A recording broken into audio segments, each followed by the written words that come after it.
What would you do if your child came home without a word, but missing a piece of themselves?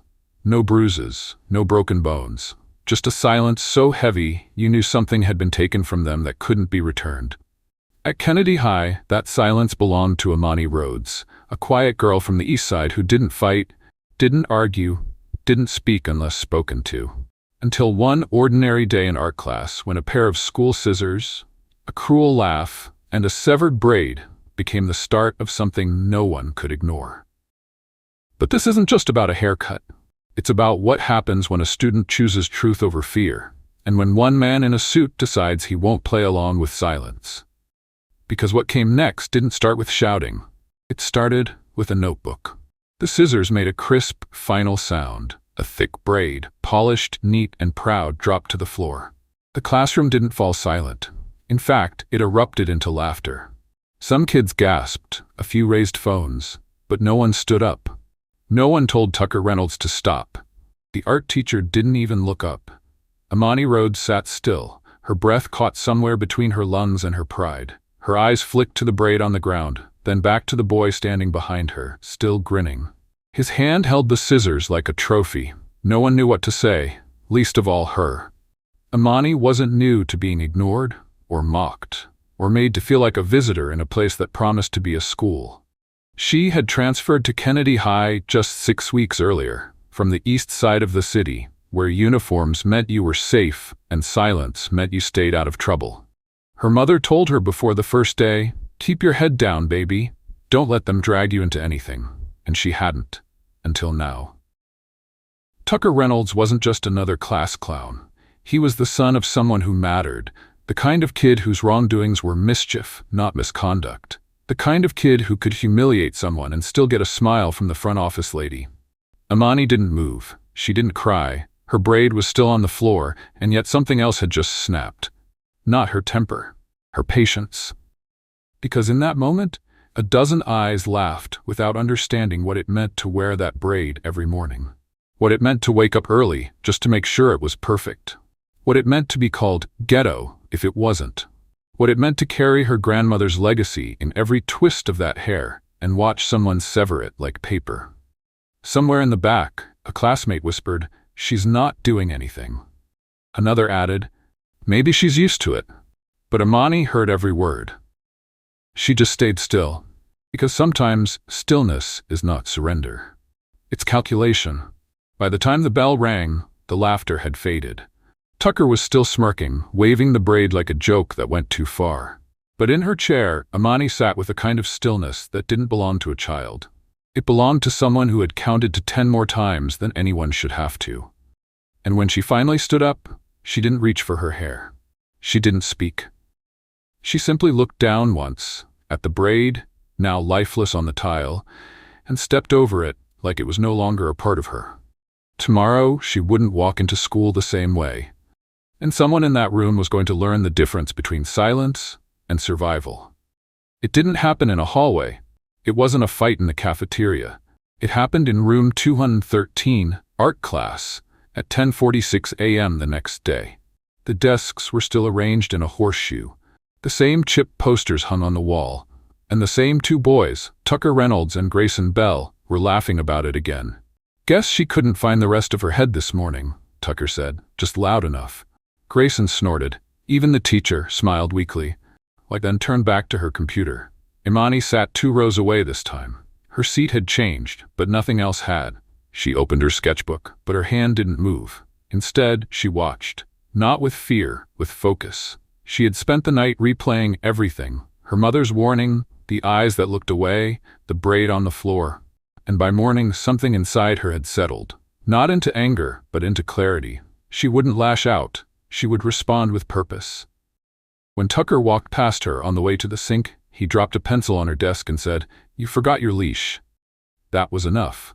In one motion, quiet, deliberate, Amani rose. She turned to face him. There was no yelling, no threats, just a sudden, exact punch to his jaw. Clean, measured, enough to send him stumbling backward into the cabinet. Before Grayson could blink, he caught a swift elbow to the ribs. The class froze. Chairs scraped.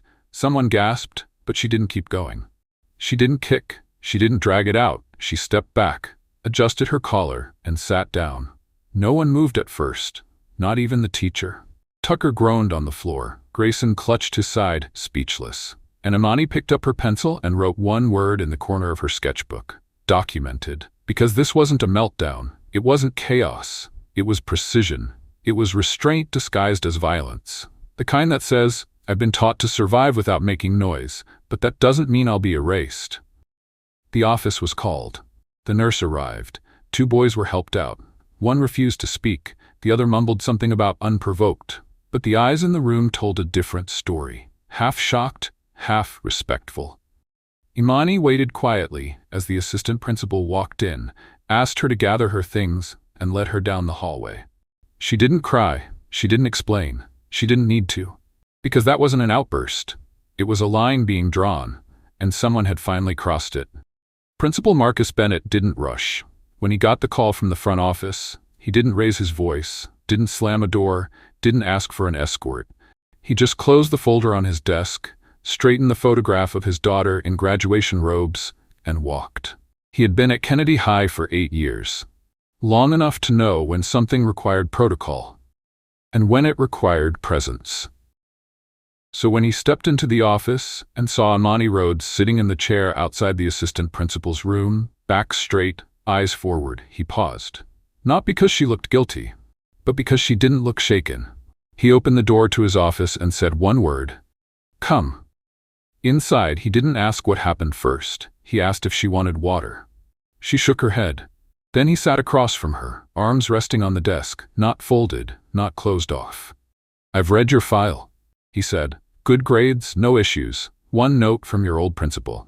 Imani is quiet, focused, always composed." He paused. "Tell me what happened."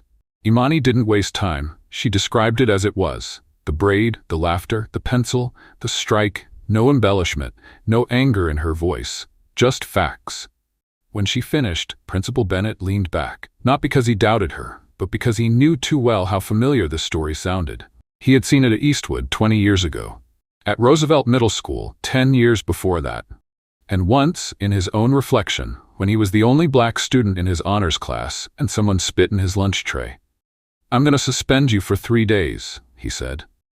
"Not because I think you're wrong, but because if I don't, they'll use that to turn the conversation away from what matters." She didn't respond. Not a nod, not a protest. Then he leaned in. "But I'm not expelling you, and I'm not letting this go." He opened a drawer and placed a yellow legal pad on the desk. "This is where we start. Every time something happens, microaggressions, comments, looks, write it down. Dates, names, times." She looked at the pad, then at him. "What for?" "Because truth is a quiet thing. But when you write it down, it gets louder. And if they won't listen to your voice, they'll have to face your record." He didn't promise justice. He didn't speak in slogans. But in that moment, he gave her something rarer. A strategy. As she left the room, the legal pad under her arm, she passed 2 teachers whispering by the copier. One of them looked away. The other frowned. But Principal Bennett stood in the doorway and watched her walk out. Not as a student on suspension, but as someone who had just been handed a weapon far more lasting than fists. And this time, he wasn't the only one watching. 2 days later, the conference room smelled like leather chairs and fresh coffee. The kind of room built to calm people down with polished tables and artificial plants. But today, nothing about it felt calm. Greg Reynolds, father of Tucker, leaned back in his seat, arms folded across his chest like a man who expected obedience, not opposition. Beside him sat Angela Bell, Grayson's mother, flipping through a printed packet of the school's code of conduct with red pen notes on every corner. Across from them sat Principal Marcus Bennett, still and unreadable. "We're not here to fight," Greg began, his tone already combative. "But I think we all know this situation has gotten out of hand. My son was assaulted. Period." Angela jumped in. "And no matter what she says he did, there's no justification for that kind of violence in a school. None." Principal Bennett let the room sit in its own heat for a moment. Then he reached into a folder and quietly placed 3 pieces of paper on the table. Still frames, pulled directly from the school's hallway security footage. The room went quiet. The first frame, Tucker standing behind Imani, scissors raised.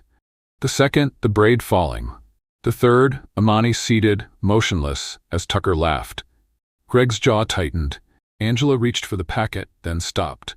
"I'm not excusing what followed," Bennett said, "but we are not going to pretend your sons were innocent bystanders, and I will not let this school ignore what happened before that punch." Greg shifted in his seat. "Look, Mr. Bennett, I get it.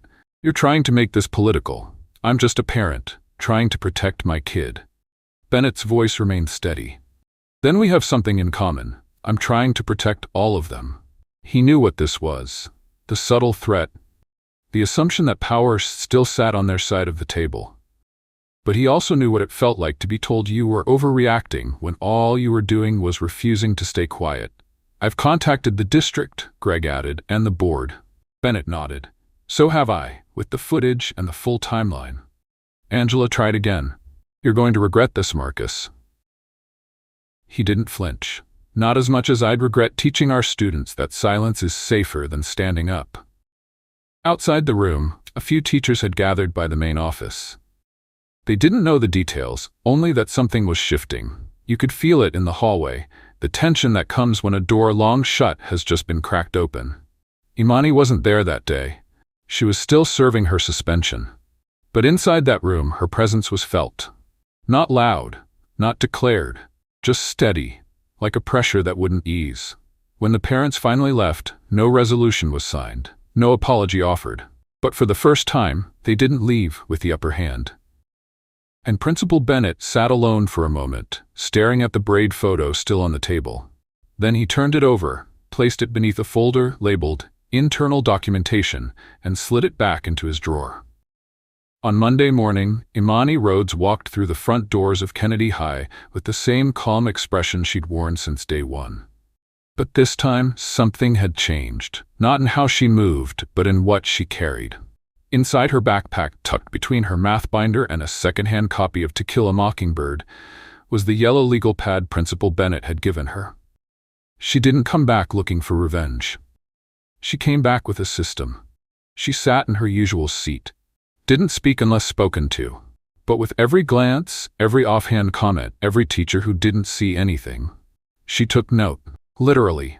Date, time, room number, name. The way Coach Reynolds chuckled when someone called her braidless. The smirk on Miss Callahan's face when she accidentally skipped her during attendance. Even the silence, especially the silence, found its way into those pages. No one noticed at first. That was the beauty of it. She didn't raise her voice. Didn't challenge anyone out loud. She just documented. Every page filled was a small act of defiance, not against individuals, but against a pattern. And patterns, once exposed, are hard to deny. Principal Bennett checked in once a week, no fanfare. He didn't hover. He simply asked, "Still writing?" And she nodded. They never discussed strategy in the hall. They knew how fast whispers traveled. Instead, once a week, she left a photocopy of her most recent entries in a sealed envelope on his desk before first period. By the third week, that envelope was joined by another, anonymous, but typed. Saw Tucker put something in her locker, not sure what it was, but he was laughing when he left. Signed, B. The school was shifting, not in policy yet, but in pressure. Then came the janitor. Mr. Leon Carter had worked at Kennedy for 15 years. Never said much. Knew every square inch of the building better than the blueprints did. One afternoon, as Imani waited by the water fountain, he walked by and slowed. "I saw what happened that day," he said, not looking at her. "The braid. I was cleaning near the back door." She blinked. "Why didn't you say anything?" He paused. "Because I've seen what happens when you do." Then, after a beat, "But maybe it's different now." The next morning, Principal Bennett received a handwritten statement in his mailbox. No return name, no flourish, just facts. The first adult witness to speak up. That same week, a substitute teacher pulled Imani aside after class, quietly said, "I've read your complaint, I'm sorry, and I believe you." She was gone the next day, reassigned without explanation. Imani didn't react, didn't ask why. She just took out her pen and drew a box around the time, because this wasn't about rage anymore. It was about record. There's a quiet kind of power that comes from knowing where the blind spots are. Not the metaphorical ones, though there were plenty of those too, but the real ones. The corners where the cameras didn't reach. The stairwells with no microphones. The places where students learned they could say whatever they wanted, and teachers could pretend they never heard it. Amani started mapping them. Each square on her legal pad became a grid of knowledge. Hallway angles, classroom layouts, gaps in supervision. Not for escape, but for clarity. Because if no one else was going to keep track of the patterns, she would. And the patterns were there. The same students who laughed when she walked past were the ones who never got called out for skipping class. The same teachers who punished side conversations with detention somehow missed it when Grayson called her charity case under his breath. The same counselors who offered support never once asked if she felt safe. But the silence wasn't universal. A science teacher, Mr. Langford, held her after class one day. He didn't mention the reports, didn't ask about the braid, just said, "If you ever need to use my room for lunch, the door's open." It wasn't everything, but it was something. That same week, the district launched a formal review. It didn't make headlines, not yet, but the faculty felt it. Emails got shorter, staff meetings got tenser, and then came the real confirmation. Janet Whitmore, a literature teacher known for her sharp lessons and sharper tongue, raised her hand during a staff session and said aloud, "We've allowed some students to be targeted in this school, and we've turned our backs when we should have spoken." She wasn't shouting. She wasn't accusing names. But it was enough. By Friday, she was reassigned to another campus. No public reason given. Her name removed from the spring course roster. And just like that, another name joined Imani's notebook. Not as a threat, but as a witness. Students noticed. They didn't all speak up, but the laughter quieted. The snide remarks grew less frequent, not because minds had changed, but because eyes had opened, and they didn't know who was writing things down anymore. And still, Imani didn't say much. She showed up, took notes, turned in assignments, and kept feeding the truth into the only system that had never failed her, her own memory. One afternoon, while waiting outside the counselor's office, she overheard a freshman whisper to another, "That's her, the one who doesn't talk but always knows what's going on." She didn't turn around. She just looked at her reflection in the glass window, saw the short curls that had started to grow in, and adjusted her collar. She wasn't trying to be feared. She was just done being ignored. It started with a file, neatly stapled, time-stamped, and labeled "Formal Grievance." Imani slid it across Principal Bennett's desk on a Thursday morning. Inside, a full list of incidents spanning 5 weeks. Dates, names, comments, classrooms. Attached to the back were photocopied stills from the security footage, 2 handwritten witness statements, and a short personal note that read simply, "This is not about a fight. This is about what no one wants to see." Bennett didn't say much. He didn't need to. He opened his desk drawer, placed the file inside, and locked it. Then he said, "Give me the weekend." By Monday, Sierra Calloway, an independent journalist who specialized in public education, was waiting in the staff parking lot. Not with a camera crew, just a voice recorder, a worn notebook, and questions no one else had asked. Imani agreed to meet her in the library. Not during class. Not after school, but during lunch, when the building was full and the silence meant something. Sierra didn't ask leading questions. She didn't poke at the fight or try to pull tears. She asked about patterns, systems, what it felt like to be watched but never seen.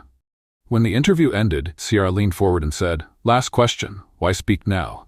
Imani looked down for a moment, then said, "Because I want the truth to stop being quiet." That sentence made the headline. The article dropped 3 days later on Sierra's education column. A student's silence was never the problem.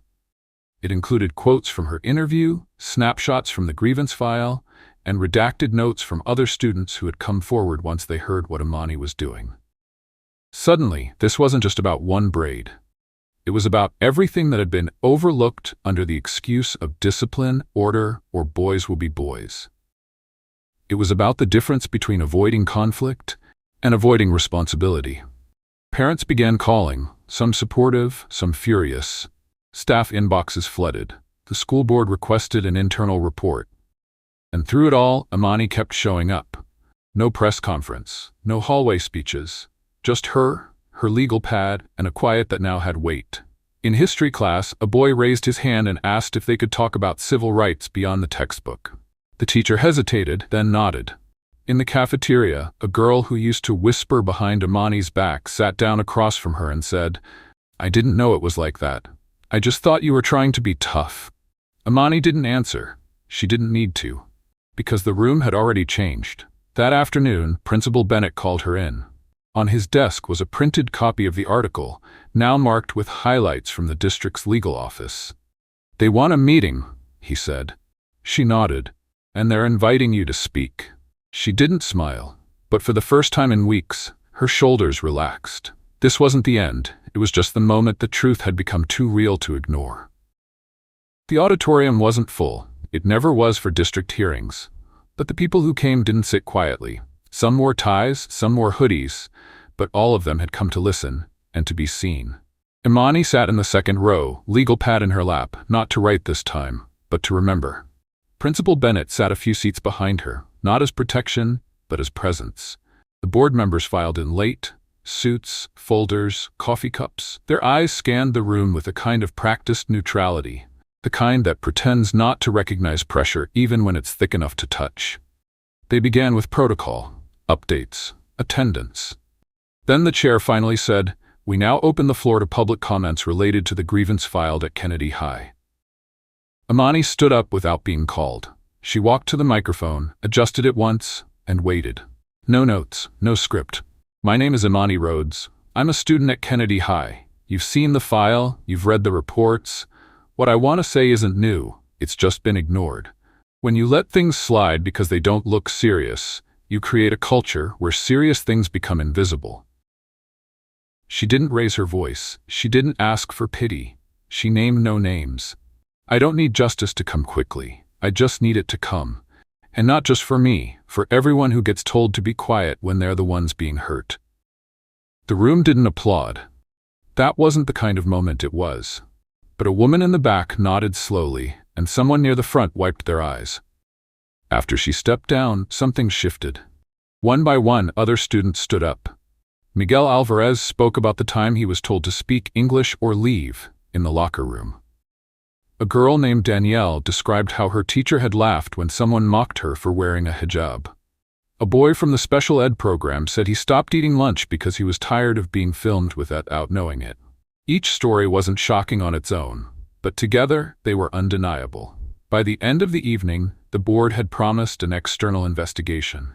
Not a review, an investigation. Policy audits, staff interviews, training protocols. But those were just words, for now. What mattered more was that no one left the room the same. The next morning, the school buzzed louder than usual. Teachers spoke in whispers. Students looked at Imani with something between curiosity and caution. Some avoided her, others nodded without words, and a few simply said thanks as they passed her in the hallway. Later that week, a message from the superintendent appeared in every inbox. Subject line: "We owe you better."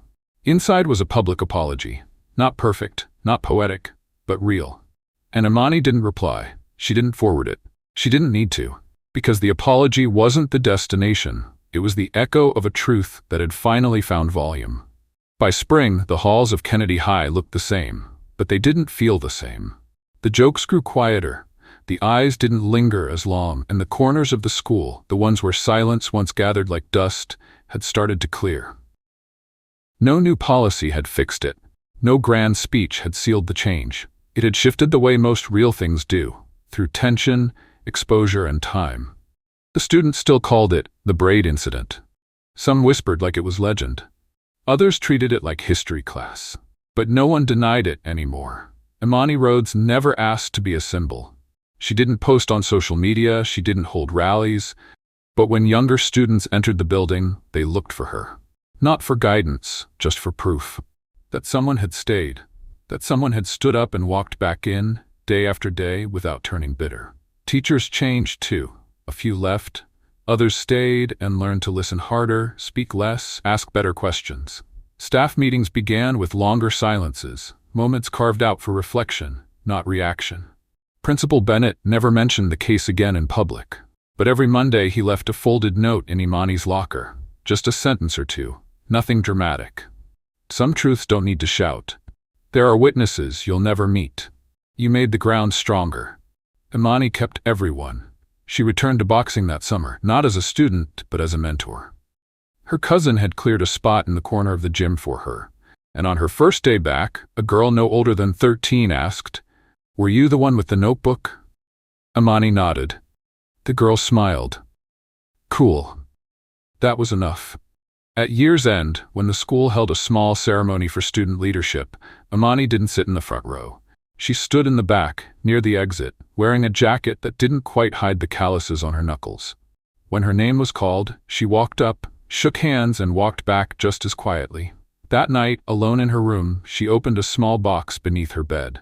Inside was the braid, not neatly coiled, just there, exactly as it had fallen. She didn't cry. She didn't touch it. She closed the lid, slid it back, and turned off the light. Because she didn't need to build a monument. She already was one. In a world where noise often overpowers truth, Imani's story reminds us that dignity doesn't always announce itself. It holds steady, waits for the right moment, and speaks with purpose. Her silence wasn't weakness. It was discipline. Her restraint wasn't fear. It was strength. And in the face of humiliation, systemic neglect, and unspoken rules meant to protect the powerful, she chose not to disappear, but to document. For those of us who've lived long enough to see patterns repeat, this story isn't just about a school. It's about workplaces, neighborhoods, city councils, and families. It's about the courage to write things down when no one is ready to listen, and the wisdom to keep going when no one claps. Justice doesn't always come with loud verdicts. Sometimes it arrives quietly, in a folder, a meeting, or a handwritten note that says, "You were right to speak up." Whether you're a parent, a retired officer, or someone who's seen these injustices unfold year after year, let this be a call. Don't underestimate the impact of small, consistent truth. Not every legacy makes the news. Some are built slowly, day by day, until silence finally breaks. And when it does, the world shifts, even if just a little. If this story stayed with you, even after the screen fades, hit the subscribe button. We tell stories that don't chase headlines, but stay with you longer than most news ever could. And if you've ever seen dignity rise in silence, drop a 1 below. If you believe quiet strength still matters, drop a 2. Let's make sure these stories don't go unheard.